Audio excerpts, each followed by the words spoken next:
Hello everybody and welcome to the Win Twice Wrestling Podcast. We are now at day 3 of the 12 days of WrestleMas, and the topic for today is: has there ever been a moment, or specifically what was the moment, that made you consider stop watching wrestling entirely? And did you, in fact? What did it make me stop watching? Even for a short period. I'm not saying forever, because I mean... Well, yeah. So there's two that stick out for me, one of which we have talked about in one of our previous podcasts, and one was an injury. Ooh, okay. Which was Lita's the neck, right? When she that hideous move. It literally made me want to stop watching. So is that when she dived through the second and top rope, concertinaed herself on top of Trish and did a scorpion? Yep. So there's that one, but it did make me want to stop. But then it's kind of also like a car crash, because you kind of don't want to watch, but also want to look at what's happened as you go past.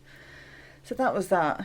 The other stuff that I didn't like was the era of the Kiss My Ass Club. Oh, that is an excellent shout. Really just didn't understand it.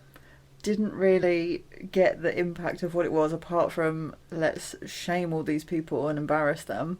And also, as a owner of a company, why? Well, it's a Vince McMahon ego trip. That's entirely what it was. Oh, and it really just put me off watching, because I knew that every episode or something I watched, it was just going to be something else, and I was going to see his arse again. Yeah. I'm all right, thanks. It was just that, but he would do it to people that I guess to be fair, to have the most impact, he had to do it to people that people like seeing, like Jim Ross. I mean, the man's had like 2 or 3 bouts of, what's it? I need to say cerebral palsy, but it's not. It's I've completely forgotten the name of the. Bell's palsy. Yes. He's been through a lot. Yeah. Like, maybe don't put his face in your arsehole. I just don't understand it. I didn't understand it then. I understand it even less now. Could you imagine? I don't know if he did it with any women. I don't think he did. Trish. Did he actually? Pretty sure Trish was one of them. Not Trish. Pretty sure. He made her... didn't she also have the segment with him where she literally had to snog his face off? Several. Also, but she's not the only one. I'm going to get paid a lot of money to do that. 100%. How much are we talking? What would your price be to snog Vince McMahon? This was not the day of Christmas I was expecting. No, but we've arrived. How much? Like a proper full-on pash sesh? Pash sesh. Yes, one of those. Just looking at my wallet. Hang on. A couple of grand at least. A couple of grand. Yeah, fair enough. Yeah. If he slips a tongue in, I want more though. Okay. And the kiss, that is the rule. Yeah, still talking about a kiss, all right? Sure. Okay, so does the tongue... if it's standard 2K for a kiss... So definitely not meant slipping in there. No, we're here now. This is it. Day 3. Okay. So great. Does the tongue, does that double the price? Okay, sure. Fine. So we're like $4,000. Yeah. Okay. Yeah. Well, anyone out there got $4,000? You know how to email us. God. But I was going to say with the Vince McMahon thing, I would love to know and be a fly on the wall to how that's brought up to the people backstage that's going to happen. And I'm sure it's been written about in books. In fact, I think I've read about it in one of JR's books. But imagine him just coming up to you and go, "Hiya, pal, I'm going to bury your face in my ass." And then you have to go, that's a... No, I don't want that, actually. No, I don't know. And I just remember seeing it being like, this is grim. But wasn't wasn't William Regal like... Yeah, he did the little posh kiss though, didn't he? Yeah. He was the only one that didn't have to have his head... shove his schnoz in there. Because I think Shane McMahon got his head put in his dad's ass as well. So many people. It's just boggling. But it's it's one of those... Unnecessary. Unnecessary is the word.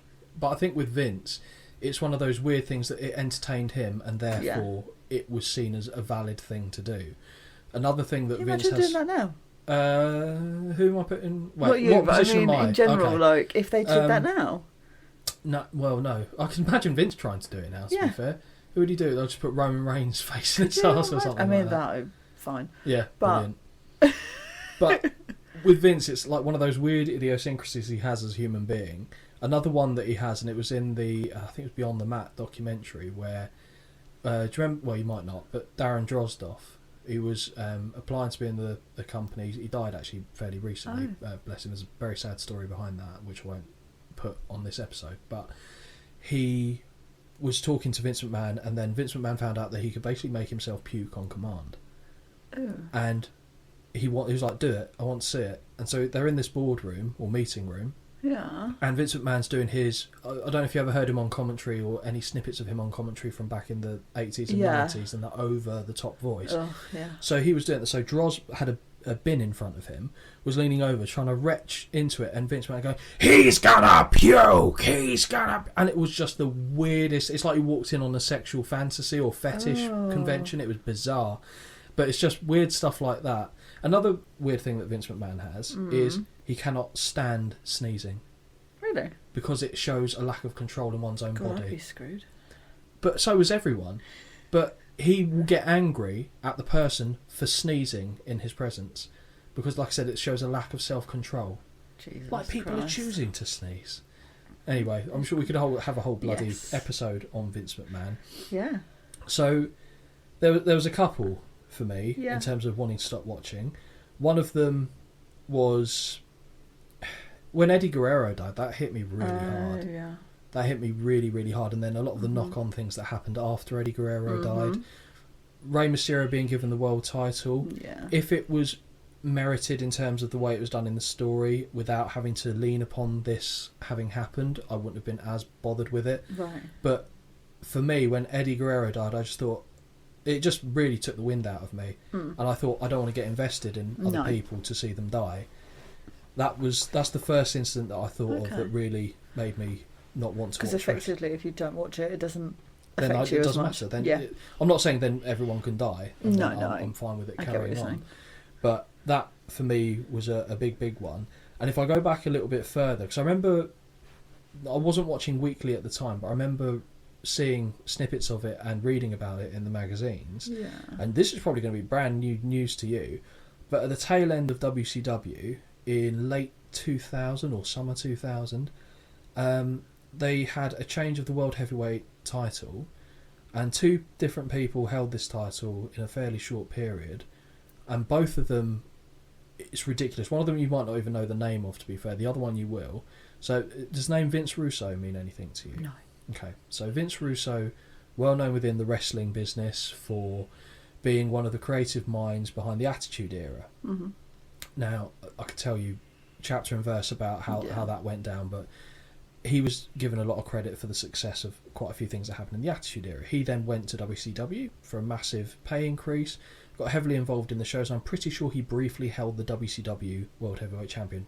A writer who used to, at one point, he was known as Vic Venom, and did articles for the WWF magazine before he went on to the creative team there.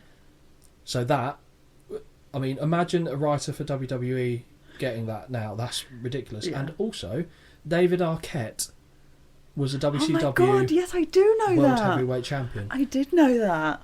Because I didn't understand that. He does wrestling now. It's weird. But, and I remember thinking at the time, what's the point? Mm-hmm. I just thought, you've basically made a mockery of me for wanting to watch this. Yeah. I felt like I'd been taking the piss out of, and at the age of, what would I have been, 12, I remember being angry, like genuinely angry that they thought that was a good thing to do. Yeah. And I think it was around about that time where I thought I could do a better job of this, and as a 12-year-old you shouldn't be thinking that. No. It was for a company of this size, but when you still had people in the company, like Goldberg was still there. Yeah. Booker T was still there. Yeah. Still got a lot of credible people. Even Jeff Jarrett, who I never think's a world heavyweight championship wrestler or should never hold a world title, he was still there. I'd rather have that. Yeah. Than that. Scott Steiner. It would make sense, at least. Yeah, exactly. DDP. Just there was a lot of people that could have had it, but the problem is that, and I guess this touches upon a wider issue for me, is playing hot potato with titles. I don't like seeing it. I don't like seeing, this person won it, then 2 days later they lost it again, then it's gone back to this person, because then it means nothing. No. And I know... Whereas I don't like them having it for too long. Roman Reigns. Yeah, well, okay, but that's like a throwback to a bygone era as well. But I get it. There still needs to be a point where it goes, this is the logical conclusion. Now, move on. Yeah, but no, I understand your point. It's point. It also deems the championship invalid to me. And I mean, we all know the deal with wrestling. We've said it before. Mm-hmm. It ultimately doesn't matter because you don't have to be the best. You just get decided to be the champion, and then that's it. Yeah. But I've still got to believe in something or care. It needs to have some sort of meaning. Surely. And it just absolutely didn't. And that, I mean, don't get me wrong, WCW were going to die. That the wheels have been set in motion way before that, but that was just horrendous. Just horrendous. I'm trying to think what was happening in WWF at the time. So it would have been what? Early 2000. Oh yeah, no, that was still banging. No, that was really good. Yeah, I was thinking, so you had all your favourites were in there doing bits. But yeah, no, this was just a very dark day. The one that, I know we'll touch upon it on a later episode, but the whole Chris Benoit thing, that was obviously awful, but as bad as it might sound, the Eddie Guerrero one, really, that was the first punch. That just felt like someone hit me a second time after the first punch, so it didn't quite land the same. And I think also because there's no mention of it, which I understand. Yeah. But there was no, because of the reasoning, shall we say. I think obviously the Eddie one was a big deal, whereas the Chris Benoit one effectively kind of wasn't swept under the carpet, but there was a lot of no mention of his name anymore, a lot of his stuff taken off the network. And now when you do see one of the matches on the network where he's in it, you're like, oh, wow. But what they have to do, what they were doing on the network, because obviously when he died the network wasn't a thing. No. But you're right, they stopped mentioning his name. In the media, obviously this was massive. This could have been bigger, but inside the bubble of WWE, it was like, this didn't happen. Because obviously they did a tribute show for him at first, because they didn't know the circumstances of it. And then after that, it was, they said dead in the water, but that's so unfortunate choice of wording on my part. And it, like I said, it felt, it sounds dumb, because wrestling obviously isn't real, and in my head I think my brain just went, this isn't real. Yeah, no, I think it's hard to sometimes get your brain to draw the conclusion that although the event isn't real, actually their real life is. Yeah. And it is quite hard to. And my brain just literally went, that. No, I can't accept that this has happened. Not the fact that I never thought, oh, he didn't do it. No. My brain just went, I can't accept that this series of events has happened. No. But like I said, it all stemmed from the Eddie Guerrero one. Yeah. And I think they would be the ones like David Arquette, because I hate when stupid things happen in wrestling. Do you? From people outside, so that was it. I'm amazed that you didn't say someone using a massive hand to hit a pro wrestler. Johnny Knoxville. No, sorry, right. I'm drawing this episode to an end once again. We're not talking about the Johnny Knoxville match unless I can't wait to watch it.